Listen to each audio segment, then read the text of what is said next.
Now what I'm going to do here, since I have this stopwatch, I'm actually going to go back to where I met Maria before, because I have a bad habit of forgetting this.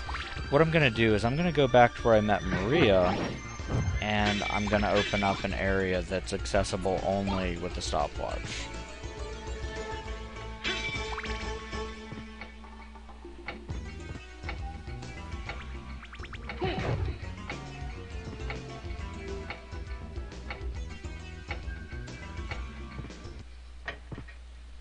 Ah, damn it. Forgot. I actually have to get wolf form first. So hence how I forget. You fuck.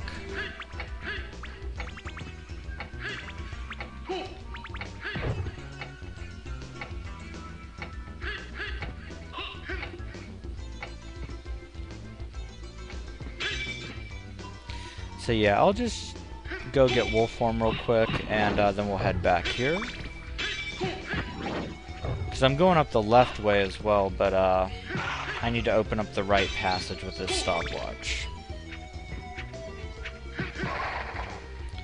Had a bit of a brain lapse before.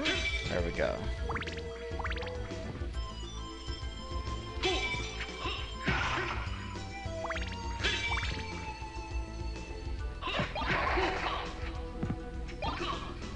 You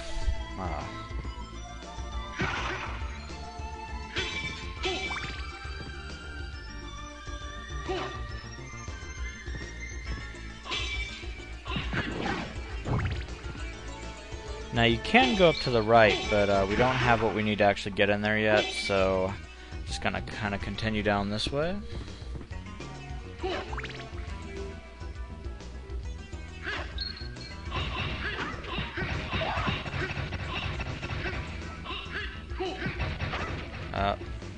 Okay, having a bit of a time here. What a fucking bitch! Okay. There we go. You know, one thing I do like about this game, you know, I know there's always a lot of debate as to, you know, whether or not this game's better than a lot of the newer ones. And, honestly, I'm one of the ones who, you know, really thinks that this game is, you know, well beyond really any of the other games in the series. Really more so because, just like the little minor details there, like one thing you'll notice in the background here, there's actually an eye watching you. It's like a floating eyeball, which, kind of weird because, you know, those types of enemies, actually aren't in this game. It's one of probably the few Castlevania games that they're not in fact. And, I don't know, I always just found it kind of funny, just like all these little hidden things in the background.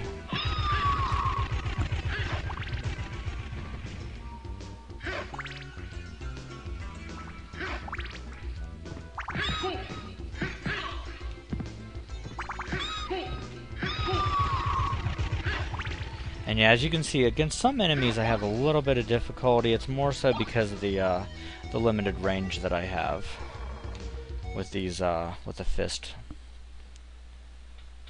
Especially because I don't really like the Basilard's air attack, so I tend to pretty much just resort to the fists. Now what I'm going to do here is actually get past this guy. And what I'm going to do here is go in here. This is probably one of the best, you know, best secrets in the game as far as, you know, how to get ahead, especially if you like fist-type weapons, because you get some really powerful weapons in here, and all you have to do is just stand in here for I don't know, about 10 seconds or so. Hidden elevator takes you down here. Just pick these up. Obviously, make sure you equip them.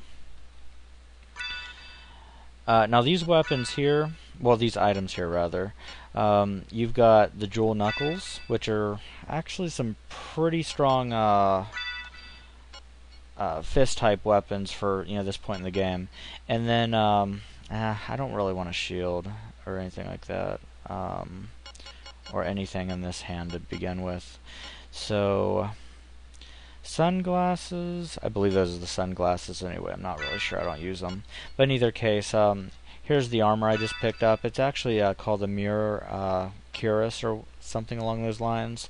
And the one nice thing about that that's really going to come in handy is the fact that as I'm wearing that, I have resistance to like stone or petrification. So whenever it comes time to go through the clock tower, that's really going to come in handy. So then, here we go. I'll just teleport right back past him for now. I guess I could kill him, it doesn't really matter. I'll just take him out from long range. It's usually a good idea to hit enemies, at least. I mean, the thing is that, I mean, obviously you want to kill them, but even if you don't intend to kill an enemy, you'll usually want to try to hit them at least, because if you want to go for completion and make sure that you have all the enemies listed, you'll need to make sure you hit each of them. This actually includes even like the final boss and everything, because yeah, trust me, if you forget to do it, it'll, I mean, if you're going for completion, like I said, it'll drive you crazy. There we go. I'm just kind of checking the map here. Okay.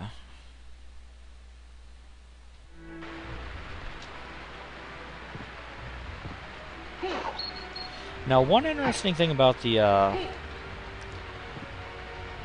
outer wall here is that in the PlayStation version, there's this random element that what would happen is sometimes whenever you'd enter the outer wall, it would be raining. Sometimes, I think sometimes it doesn't rain. I can't remember for sure. Something tells me that sometimes it's not raining. I can't really recall. But in either case, sometimes whenever you would go in there, it would be really foggy. Now, the fog doesn't happen in this version. It's probably a limitation with the transparencies in here. It's not that the Sega Saturn can't, you know, do transparencies. It just it's really dependent on, you know, how the graphics are actually comprised, which I'll kind of go into a little bit more after this section right here, because this is a boss battle. Now, one thing you're going to notice is whenever this gate in the background opens, you're going to notice that it's missing a lot of the additional effects that are on it in the PlayStation version. Right here, you should actually see like some rotating light beams and whatnot. They didn't make it in here. Now here's where that knockback actually comes in handy. Basically took out the doppelganger there in, you know, like 5 hits. And he, you know, once I started hitting him, he really didn't have any kind of recourse there. But anyway, to kind of get back with that, to the discussion about the graphics, what a lot of people don't realize about this game is, even though it looks like it's 2D, it's actually a 3D game, believe it or not. The reason that Saturn actually has difficulty with transparencies is more so because this isn't a 2D game. In a 2D game, Saturn would have no problem with the transparencies. Problem is, whenever it's in a 3D environment, there are certain limitations. It depends on how the graphics are drawn. There are games that actually have, you know, full 3D graphics and transparency on this console, but it depends on how they're rendered. What happens is, for instance, I'm not sure how it works, but depending on what graphical layer something is rendered on, whatever's on top of it may not actually be able to have, you know, true transparency. That's why you'll see like the dithered transparency, you know, in a lot of spots in this game. It's not something that was actually edited into the sprite itself. That's actually something that, you know, is a hardware-based effect. It's basically just like the kind of software transparency that you might actually see in a PC game if you don't have like, you know, hardware-based rendering going on in a game. You'll usually notice that with a lot of older games especially. But in either case, though, the game still manages to look pretty nice. The only real downside, though, it obviously wasn't built with the Saturn in mind. The PlayStation really had to fake a lot of its 2D, which was kind of, I guess ironic because, in trying to be a more advanced console, it kind of took steps back as far as 2D, rendering and everything went. But, I mean, obviously there was still, obviously some demand for 2D content. But, there we go.